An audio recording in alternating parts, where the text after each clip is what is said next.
Azərbaycanı tərk edənlərin sayı niyə kəskin artıb? Rəsmi rəqəmlərə görə son 3 ildə Avropada orta hesabla Gürcüstana 24 saata 20 bin adam gəlir. Ermənistan miqrant axını dəhşətdir. Bizdən də qaçırıq amma. Müharibə gedir də Rusiyada. Ay Ruslar gəlin də bizə.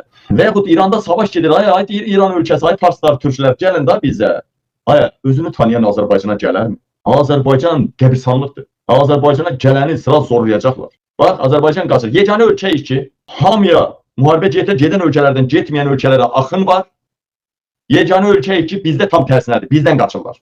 13 bindən çox Azərbaycanlı yaşamaq icazəsi alıb. Məsələn, 2020-ci ildə 27 Avropa ölkəsindən 6 min nəfərə yaşamaq icazəsi verilmişdisə, 2025-ci ildə bu rəqəm 2 dəfə artıb 13.400 nəfər olub. Onların çoxu iş üçün Avropaya gedib. 5700 nəfəri, hardasa 4000 nəfəri təhsil almağa gedənlərdir.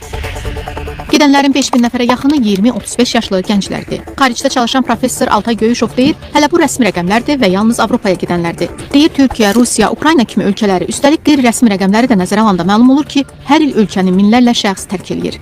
Yəni ölkədə bu qədər sosial problemlər, ölkədə hüquq və azadlıqlarla problemlər, ölkədə belə deyək də özünü reallaşdırmaqla əlaqədar ciddi şəkildə problemlər və insanlar sadəcə olaraq bu həbsxanadan qurtarmaq istəyir. Burada özünü reallaşdırmaq imkanları sıfıra inib. Ona görə də insanlar bu problemlərdən qaçmaq üçün yer axtarır. Avropa hələ yaxşı yerdir. İnsanın imkanı düşən kimi müharibə gedən Ukraynaya gedir. Yəni Ukrayna müharibə gedir, başına bomba yağır, amma hətta orada getməyə, Rusiyada başına bomba yağır, amma orada getməyə hazırdır. Təki bu baskıdan, bu belə deyək, təzyiqdən canını qurtarsın. Hakim Yeni Azərbaycan Partiyasının üzvü Vüqar Oruc iqtisadi və siyasi problemlərə görə vətəndaşların Azərbaycanı tərk etməsi fikri ilə razılaşmır. Hər hansı bir ölkədə iqtisadi durumun yaxşı olub olmasından bağlı bir məsələ deyil. Azərbaycanda mövcud iş imkanlarını əsas götürüb ölkəmizə üst tutan həm Azərbaycan vətəndaşları, həm də xarici ölkə vətəndaşları Çox yer qələt eləyir babu.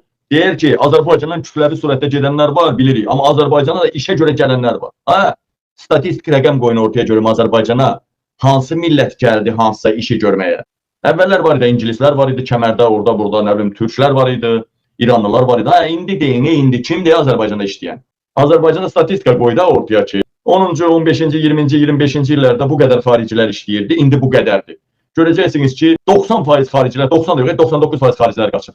Bu indi hökumətin tulasıdır. Bəyək ki, müxalifətçi idi, haqqı deyildi. Bu isə hökumətin tulasıdır. Əli Kərimli nə dedi? Əli Kərimli.